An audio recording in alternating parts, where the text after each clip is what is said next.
রান্নার নতুন একটি ব্লগ নিয়ে আপনাদের মাঝে হাজির হয়ে গেলাম। হালকা পাতলা মশলায় দুটো মাছের তরকারি আজকে শেয়ার করছি। আসসালামু আলাইকুম এভরিওয়ান, আমি নাসরিন সুলতানা মিনা, সিরাজগঞ্জের মেয়ে। আমার রান্নাঘরে আপনাদের সবাইকে স্বাগত জানাচ্ছি, সাথেই থাকবেন। সব কিছু রেডি করে নিচ্ছি।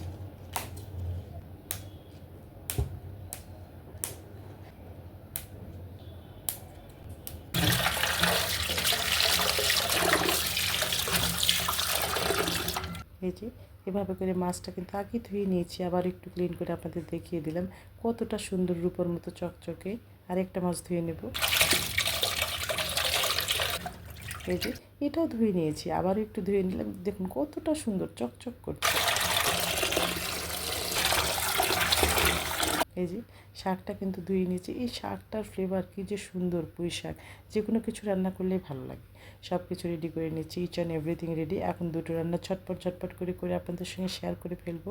প্রথমে ছোটো মাছটা আমি কিন্তু হাতে মেখে রান্না করছি। পেঁয়াজ কুচি একটু বেশি দেবেন, কাঁচামরিচ, একটু জিরে বাটা, একটু হলুদ গুঁড়ো, লাল মরিচ গুঁড়ো দিয়ে, লবণ দিয়ে খুব সুন্দর করে সফট করে মথে নিতে হবে। তারপরে সরিষার তেল দিয়ে দিলাম। আমি সাধারণত সরিষার তেল ইউজ করি রান্নায়।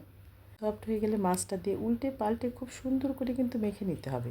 মেরিনেট যত ভালো হয় রান্নার স্বাদও কিন্তু তত বেশি ভালো হয়। হাত ধুয়ে পানি দিয়ে দেবো, খুব বেশি পানি দেবো না, একেবারেই সফট মাছ সিদ্ধ হয়ে যাবে খুব তাড়াতাড়ি।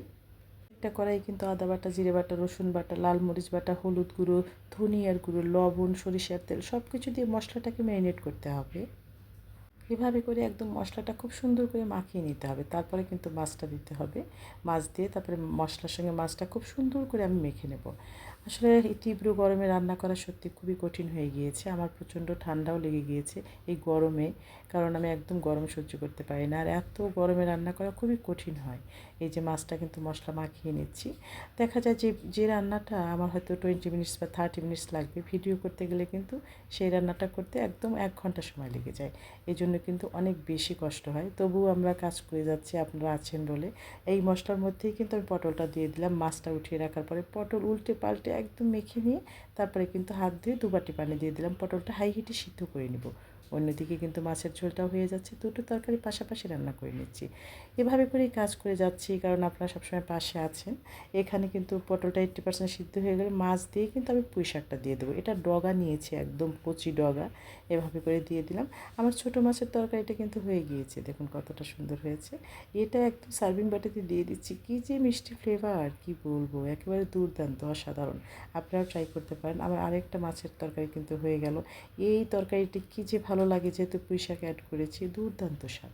আমি একটা সার্ভিং বাটিতে দিয়ে দিচ্ছি, দেখুন কতটা সুন্দর হয়েছে। গরম ভাতে অসাধারণ লাগবে। আমার এরকম সহজ সুন্দর খাবার যদি ভালো লাগে তাহলে পেজ ফলো করতে পারেন। আজ বিদায় নিচ্ছি। সবাই সুস্থ থাকবেন, ভালো থাকবেন, আমার পরিবারের জন্য দোয়া করবেন। সামনে সহজ সুন্দর নতুন রেসিপি নিয়ে আবার আমি হাজির হয়ে যাব, কারণ আপনারা আছেন বলেই কিন্তু কাজ করতে আনন্দ পাই, কাজ করতে ভালো লাগে। এভাবে করে পাশে থাকবেন। ইনশাল্লাহ আমরা সবাই একসঙ্গে এগিয়ে যাব স্বপ্ন পূরণের পথে। আমরা একই পথের যাত্রী।